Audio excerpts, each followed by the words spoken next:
करेंगे। दोस्तों नमस्कार, मेरे साथ इस वक्त senior journalist Shadab Rizvi sir मौजूद हैं। सर आपका चैनल पर स्वागत है। नमस्कार, थैंक यू। आज हम चर्चा करने वाले हैं सुंबुल राणा के बारे में। सुंबुल राणा इन दिनों सुर्खियों में हैं, मीरापुर से समाजवादी पार्टी की कैंडिडेट हैं। जिस राणा घराने की वो बहू हैं, उस घराने में ऐसी क्या खासियत है कि बिना किसी पॉलिटिकल बैकग्राउंड के एक घरेलू महिला को अचानक विधानसभा का टिकट दे देते हैं अखिलेश यादव। आखिर ऐसी कौन सी राजनीतिक, आर्थिक और सामाजिक ताकत सुंबुल के परिवार के पास है, इस पर हम बात करेंगे। राणा खानदान सर, मुजफ्फरनगर का राणा परिवार सब जानते हैं वेस्टर्न यूपी में।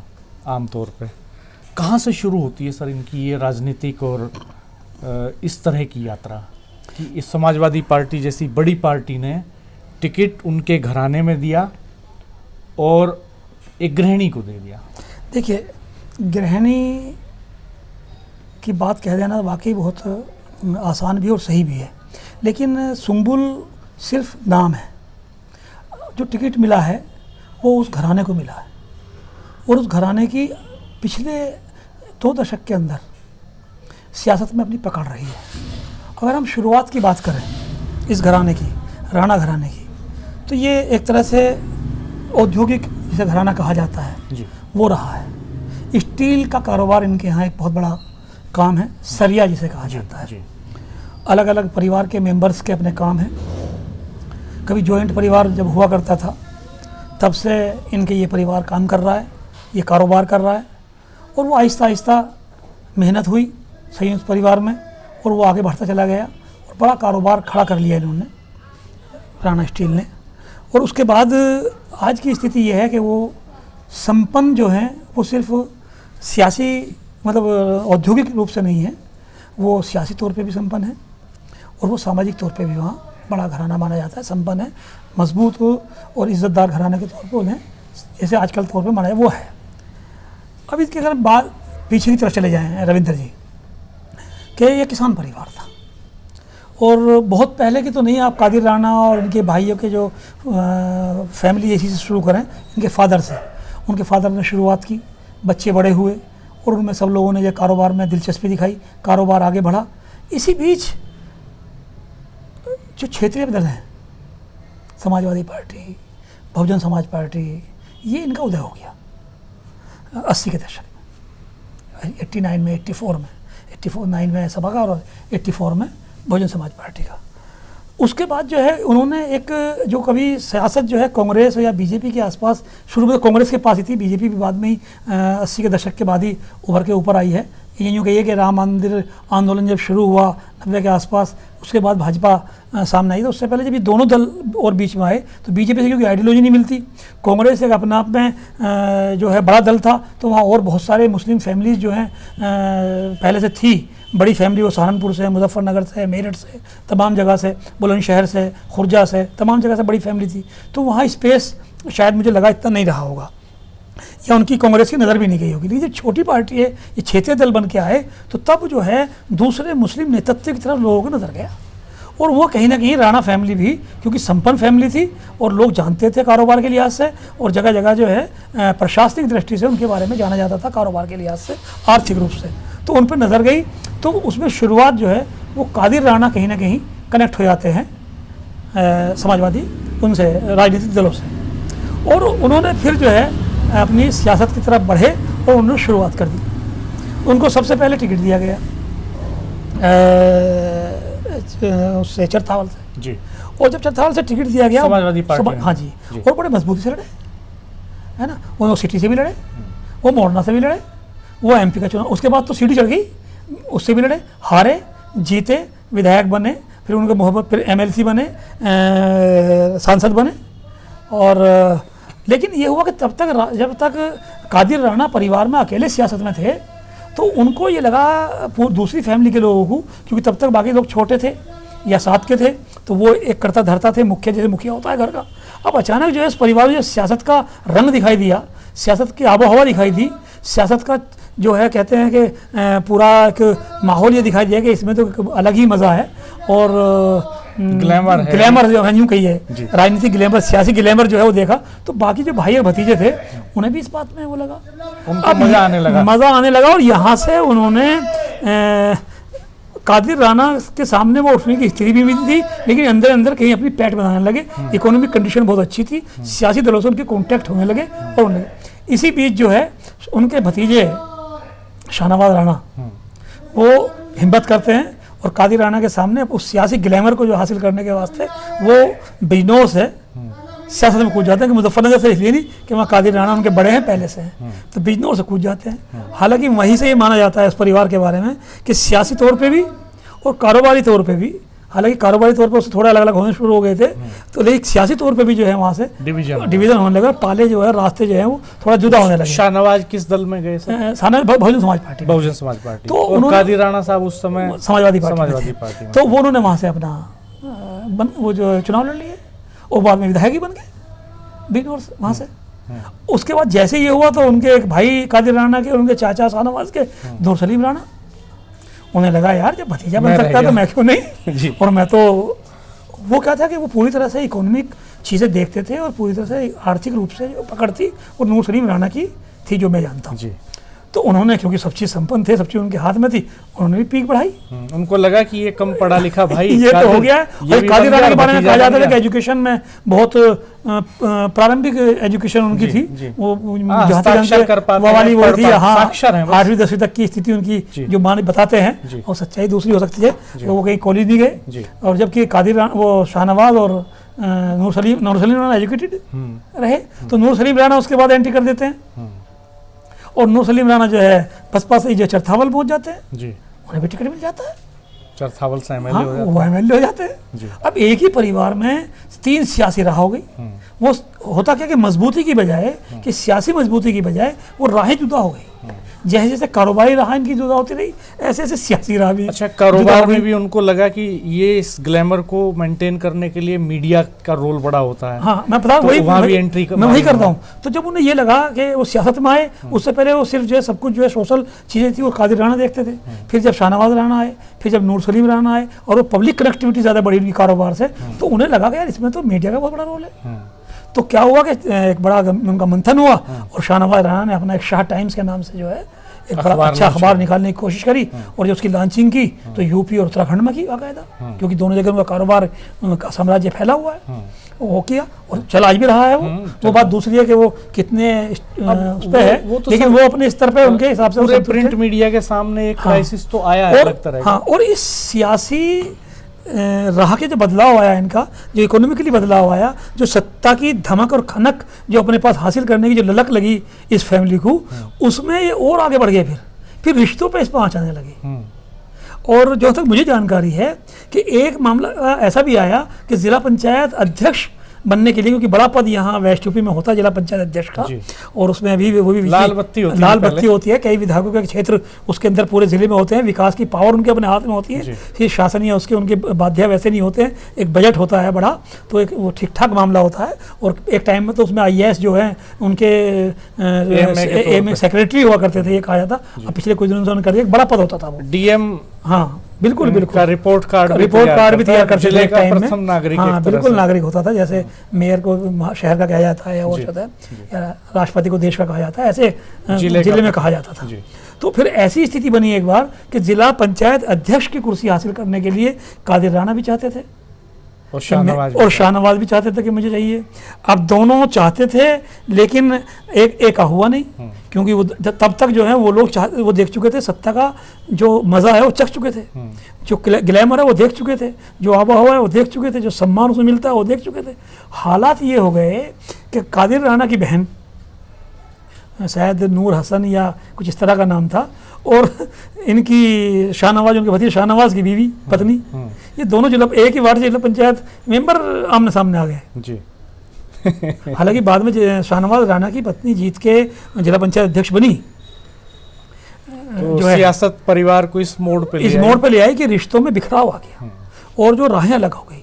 कारोबारी राहें भी अलग हो गई, जो आहिस्ता आहिस्ता थी बंटवारे की, वो बड़ी हो गई, अलग अलग हो गई, अलग अलग उन्होंने अपने कारोबार कर लिए, और ऐसे सियासत भी होगी। और सियासत में मज़ा देखिए रविंद्र जी कि उसके बाद जो है, जो ज़्यादातर बसपा से शुरुआत इन लोगों की ज़्यादातर हुई, उसके बाद में फिर इनके उनमें भी राहें जुदा हो गई सियासत में भी।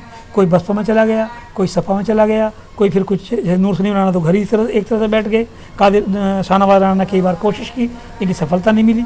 एक बार टाइम ऐसा भी आया कि 2019 में पूरी तरह से पूरी कोशिश थी, 3 साल 4 साल जो है कादिर राणा सियासत से एकदम दूर हो गए। 2019 के आखिरी वक्त तक उनको टिकट की उम्मीद देते रहे मुजफ्फरनगर से, लेकिन आखिर में उनको टिकट नहीं दिया गया, अखिलेश ने नहीं दिया, अखिलेश यादव ने, तो वो बिल्कुल गौन हो गए सियासत में। लेकिन अब जो है, जब ये उपचुनाव आया तो इसमें फिर एक नए सिरे से ये परिवार जो है सुंबुल के जरिए। मेरे पास ये खबर है सर, मैं रोक रहा हूँ आपको, हालांकि आप बहुत दिलचस्प मोड़ पे कहानी को ले जा रहे हैं कि परिवार में राहें जुदा हो जाती हैं सबकी सियासत के चलते, और अब यहाँ इसी सियासत के चलते सुंबुल अपने भाई की शादी में नहीं जा पाई। उस पर हमने डिटेल वीडियो किया है, पहले आप देख सकते हैं। जी। तो मेरे पास ये भी सूचना है कि इस बार का जो मीरापुर का उपचुनाव था विधानसभा का, उसको शाहनवाज भी लड़ना चाहते थे और वो बीएसपी से लड़ना चाहते थे। और इस बीच में समाजवादी पार्टी से ये आ गया कि साहब कादिर राणा खानदान का ही टिकट होगा। ये जब तय हो गया तो फिर मेरे पास ये इन्फॉर्मेशन है कि पब्लिक डोमेन में भी ये बात आई कि साहब एक ही खानदान दोबारा जिला पंचायत की तरह आमने सामने हो जाएगा। तो पहले सेटल किया गया इस डिस्प्यूट को, और इसको सेटल करने के बाद शाहनवाज ने विड्रॉ कर लिया। शाहनवाज को लगा कि ये इन्हीं को लड़ने देते हैं। इसका भी एक किस्सा दिलचस्प जो मेरी जानकारी में है, जो पब्लिक से बातें आती हैं जी। उसमें क्या हुआ कि जब दोनों के नाम चले, इसमें कोई शक नहीं था कि शाहनवाज बहुत पहले से कोशिश कर रहे थे कि मैं लड़ूं, बसपा से चाहते थे वो, जो आपने कहा बिल्कुल सही बात की।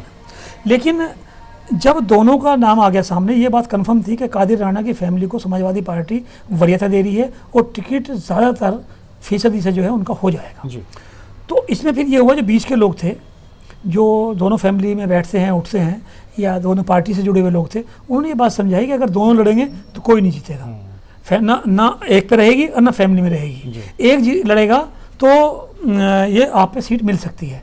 फिर ये बात पैमाना लगाया गया कि जीत कौन सकता है। फिर ये नहीं हुआ मतलब कादिर राणा जीत सकते हैं या शाहनवाज राणा जीत सकते हैं, बात यहाँ आके रुकी दल कौन जीत सकता है। फिर ये पैमाना नापा गया कि दल जो है आज की तारीख में बहुजन समाज पार्टी कहीं ना कहीं कमज़ोर आम आदमी की नज़र में है, और समाजवादी पार्टी की स्थिति कांग्रेस के और साथ आने की वजह से और लोकसभा चुनाव के रिजल्ट की वजह से उसकी स्थिति ज़्यादा है, और चुनाव इंडिया और एनडीए के बीच होगा।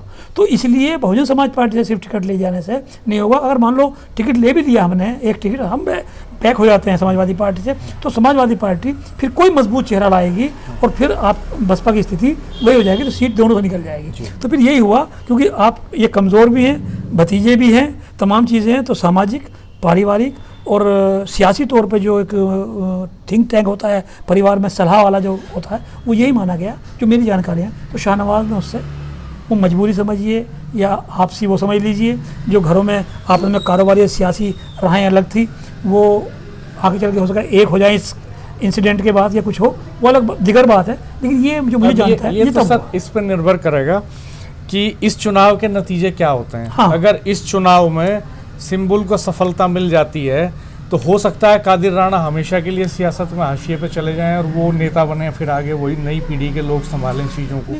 संदेश तो समझ में चला गया ना। हाँ जी। 2013 का जो हिंसा हुई मुजफ्फरनगर में, और कादिर राणा समेत तमाम लोगों के खिलाफ FIR हुई, हर दल के, ज़्यादातर दलों के, तो उन पर जो इस बार टिकट नहीं मिला, दावेदार तो वही थे ना जी।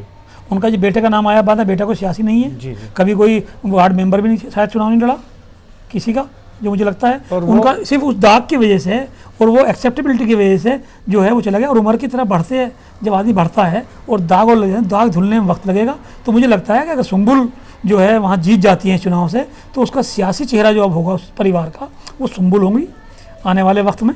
और सुंबुल जैसे इकरा कैराना में होगी, क्योंकि मुझे लगता है सर अगर सिंबुल लूज भी करती हैं, हारती भी हैं, तब भी चेहरा रहेगा, तब भी वो चेहरा बनेगी। चूंकि मैंने देखा ग्राउंड पे कादिर राणा किसी सामान्य कार्यकर्ता की तरह पीछे भीड़ में खड़े हो रहे थे, या वो क्या कर रहे थे कि जहां सिंबुल आने वाली थी वहां कादिर साहब पहले आए और कुछ लोगों से मिले और निकल गए। जमीन तैयार कर कैमरे जो है फ्लैश लाइट और कैमरे सब सिंबुल के फेस पे लगे हुए हैं, हर कोई सिंबुल से मिलना चाह रहा है, भाषण सिंबुल का है, मंच पे कादिर राणा कहीं दिखाई नहीं दे रहे हैं, तो एक स्टेप पीछे चले गए इनकी हैं। भूमिका में देखिए ना जी। कि जो रणनीतिकार होते हैं वो इसी तरह की भूमिका बनाते हैं। तो वो क्या करते हैं, जैसे मान लीजिए उनको आज 7 दिन गांव का प्रोग्राम बना, तो कादिर राणा जो भूमिका में है वो सबसे पहले जो है, जैसे आज एक जगह पे है तो उसकी भूमिका बना देते हैं, वो सुंबुल आती हैं, उस प्लेटफॉर्म पे बोलती हैं, बात करती हैं, निकल जाती हैं, वो आगे जाके तैयार कर देते हैं। ये तो उनकी रणनीति है। दूसरा आप देखिए, जो आप कह रहे हैं कि चेहरा होंगी, चेहरा इसलिए भी हो सकती हैं, जिस दिन नामांकन हुआ था, जिस दिन उनको टिकट हुआ था, अकेले गई थी वो, अकेले भी गई थी।